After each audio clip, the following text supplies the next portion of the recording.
Hey everyone, this is Matthew Kent. Welcome to my daily vlog and welcome inside my car on this rainy, miserable day here.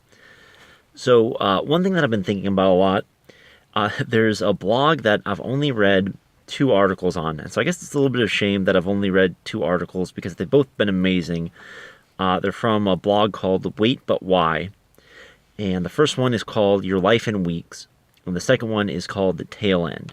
And so Your Life in Weeks is just a visual illustration of here's ways of, thinking about your life and how much time there is and how much time you've used and how much time you spend in college versus in your working years and that kind of thing.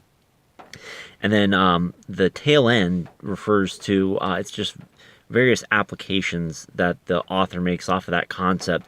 And one of the most powerful, and where the title of the article comes from, is where he realizes that because he's moved away from his parents and they only have so much time left, he only has so much time left.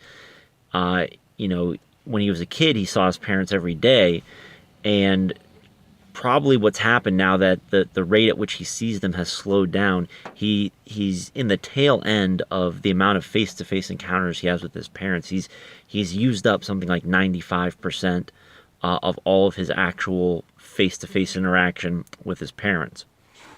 Now, that in of itself is very interesting, something I've thought about a lot. But lately what I've been thinking about is in terms of, planning, scheduling your time, is another concept they introduce where, they basically say there's two worthwhile types of endeavor that you could engage in and spend your time on. The first is something that you enjoy, and the second is something that will bring you future benefit. Now, within each of these two things, there's a subcategory of activity where basically you're engaging in one, but at the expense of the other. And that's not great. So, for instance, there might be something that you enjoy doing, but it comes at the expense of your future happiness.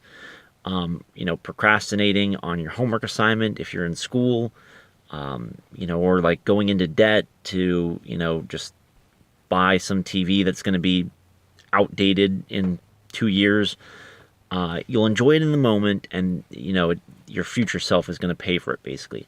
Or going the other way, you could be setting yourself up for future success, but doing something not only that you just don't enjoy, but that is actively causing you a lot of stress and something that maybe isn't even worth the effort. So again, though, as long as you're either enjoying it or improving your future, it's at least a little bit better than the really bad alternative, which is engaging in activities that you neither enjoy and nor will bring you future benefit.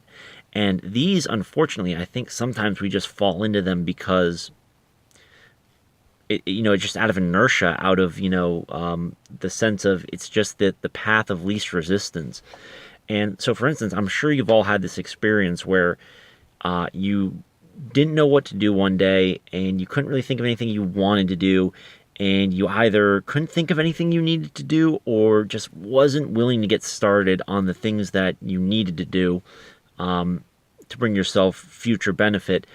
And so what you did is you watched Netflix, but not in a good way where there was something that you were really excited about watching and you really enjoyed it. You kind of browsed and then didn't really find anything that was exciting and just picked something and kind of sat there on the couch, and at the end of the day you were kind of disgusted with yourself.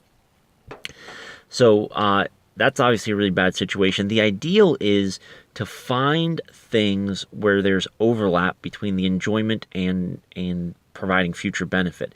That's the sweet spot. That's where you need to identify in your life what are the things that I really like that are going to have a big positive outcome down the road. It could be reading good books.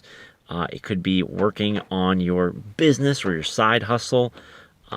It could be a great number of things, but what are things that are not just going to be good for you now, but be good down the road and that you truly enjoy? And so for me, making videos, I love sharing what I'm thinking, and I love the people who watch and interact. Thank you so much for doing that, those of you who do. But also, it has the potential to provide me future benefit. Every video that you put out there on YouTube, is the potential for somebody to find you and discover that they like what you have to say.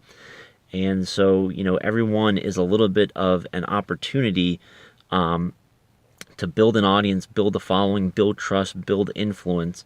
And at the same time, it's something that I greatly enjoy doing. So for you, what are those things that you like doing and that are going to provide you future benefit? You need to find ways to cram as much of that into your week as possible and drop as much of the you don't enjoy it and it doesn't provide you future benefit stuff as you possibly can.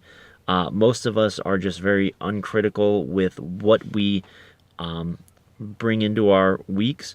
And, one of the really pivotal things that's able to separate people who are able to achieve great success from those who aren't is the ability to be proactive and prioritize and figure out what they need to be doing with their time to achieve the greatest return. Those are my thoughts for today. I really hope you found this video useful. Thanks so much for watching, and hopefully I'll see you guys again tomorrow.